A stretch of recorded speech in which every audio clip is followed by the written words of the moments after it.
আগে যখন মায়ের কাছে থাকতাম না, মানে খেয়ে উঠে নিজের থালাটাও ধুতাম না।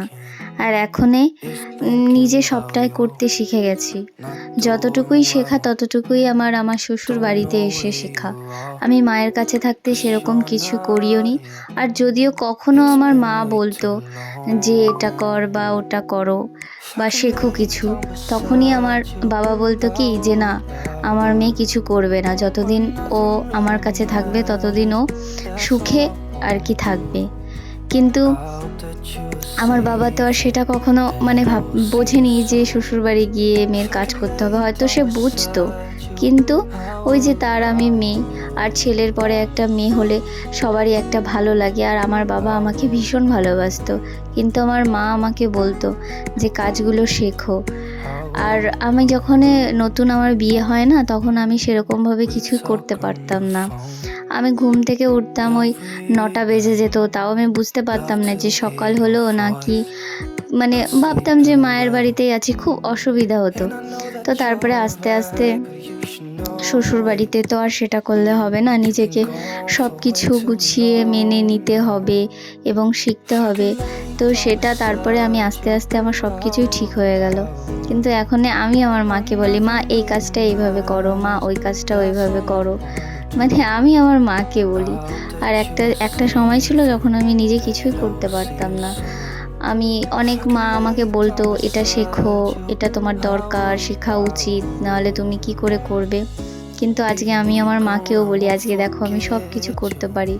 আমি সব কিছু, এমন কোনো কাজ আমার মানে যতটা আমার সাধ্য আমি করি, আর যতটা পারি আমি শিখি। আমার শেখার চেষ্টা, কাজের তো কোনো শেখার শেষ নেই। আমি যতদূর পারি আমি করতে থাকি। তো হ্যালো এভরিওয়ান, কেমন আছো তোমরা? আশা করছি তোমরা সবাই অনেক ভালো আছো, আর আমিও ভালো আছি। তো আজকে দেখো আমি আমার ছোট ছোট কাজগুলো তোমাদের সাথে ভিডিও ক্লিপের মাধ্যমে আমি শেয়ার করি।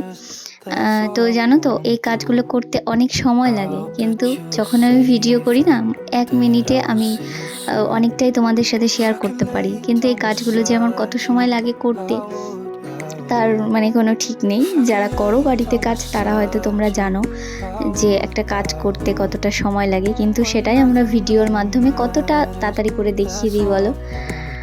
তো দেখো আমি জামা কাপড়গুলো কেচে দিয়েছি। আর কি বলো তো, কিছুদিন ধরে আমাদের এখানে না ওই মেঘলা মেঘলা ওয়েদার, সেরকমভাবে রোদ উঠছে না আর কি, বৃষ্টি এই হচ্ছে আবার রোদ উঠছে, মানে কেমন একটা ওয়েদার।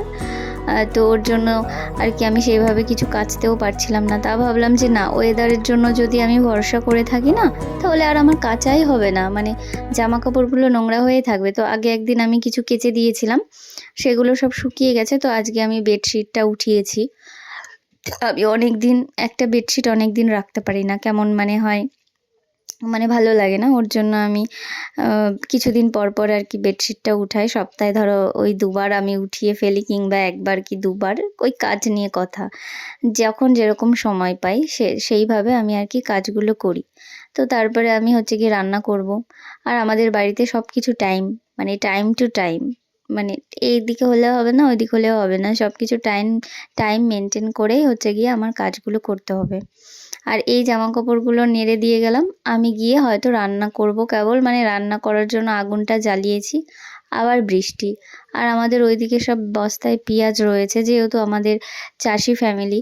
তো ওর জন্য ধরো আমাদের পেঁয়াজ, তারপরে রসুন, এই সমস্ত কিছু লাগায়, যেমন আলু সবজি। আমার সেরকমভাবে কিছুই কিনে খেতে হয় না, সব কিছুরই বাড়ির।